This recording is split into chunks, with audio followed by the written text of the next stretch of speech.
ভূমিকম্পে বিধ্বস্ত ভেনেজুয়েলায় এখনও চলছে উদ্ধার তৎপরতা। টনকে টন ধ্বংসস্তূপ সরিয়ে মরদেহ বের করে আনতে বেশ বেগ পেতে হচ্ছে দেশি বিদেশি উদ্ধারকর্মীদের। এই পর্যন্ত প্রাণহানি বেড়ে দাঁড়িয়েছে প্রায় 2300। 7 দিন পেরিয়ে যাওয়ায় নিখোঁজদের জীবিত পাওয়ার আশা ছেড়েই দিয়েছেন স্বজনরা। অন্তত মরদেহটুকু খুঁজে পেতে চান তারা। তবে এখনও অলৌকিকভাবে মিলছে জীবিত 2-1 জনের সন্ধান। এদিকে পর্যাপ্ত ত্রাণের অভাবে বাস্তুহারা হাজার হাজার মানুষ কাটাচ্ছেন মানবেতর জীবন। ঘটছে চুরি লুটপাটের মতো ঘটনাও।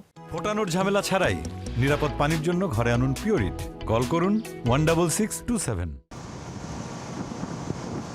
ভয়াবহ জোড়া ভূমিকম্পের পর পেরিয়ে গেছে 7 দিন। হাজার হাজার মরদেহের মাঝেও চাপা পড়াদের মধ্যে যারা জীবিত ছিলেন শঙ্কা করা হচ্ছে তাদের অনেকেরই ক্ষুধা আর তৃষ্ণায় মৃত্যু হয়েছে। যে 2-1 জন অলৌকিকভাবে এখনো বেঁচে আছেন তাদেরও নেই আর্তনাদের শক্তি। সেন্সর ব্যবহার করে ক্ষীণ হয়ে যাওয়া বাঁচার আকুতির শব্দ শনাক্তের চেষ্টা করছেন উদ্ধারকর্মীরা।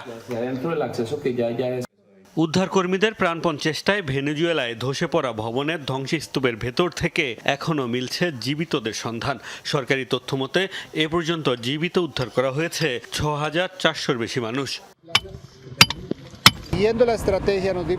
যখন কংক্রিটের স্ল্যাবগুলো সরাচ্ছিলাম জানতে পারলাম ভেতরে সম্ভবত কেউ জীবিত আছেন।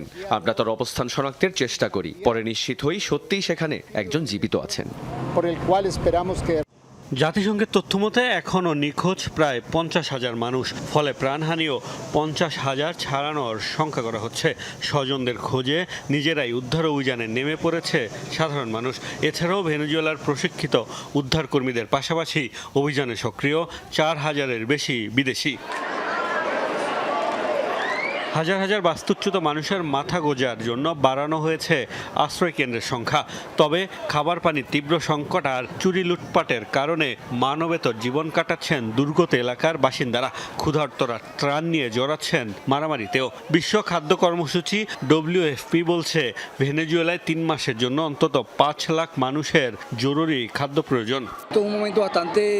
এটি এমন কঠিন এক সময় যা ভাষায় প্রকাশ করা যায় না। আমার প্রায় 40 বছরের জীবনে এই প্রথম আমি এমন পরিস্থিতির মুখোমুখি হলাম। ধর্ম বা বর্ণ নির্বিশেষে ভেনেজুয়েলার সব মানুষজন ব্যাপকভাবে ক্ষতিগ্রস্ত হয়েছে। আমাদের অবশ্যই মনোবল অটুট রাখতে হবে।